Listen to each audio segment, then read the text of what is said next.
ye kouta wapi bobele epai na Yawe Nzambe na Isalaele oyo akolalaka pongi te. Alleluya.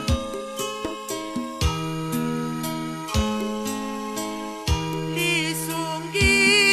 na ngai ekouta wapi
Biba kosundola ngai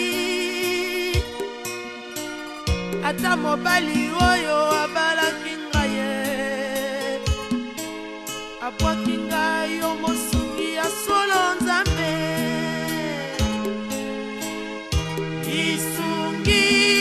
na ngai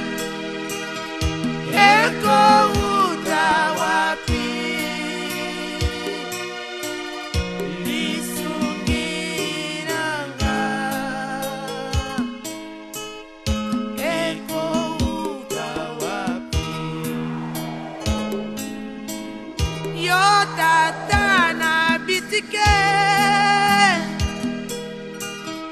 Mosungi na pasi bakufeli mibali bakosanga eloko te yo mosungi ya solo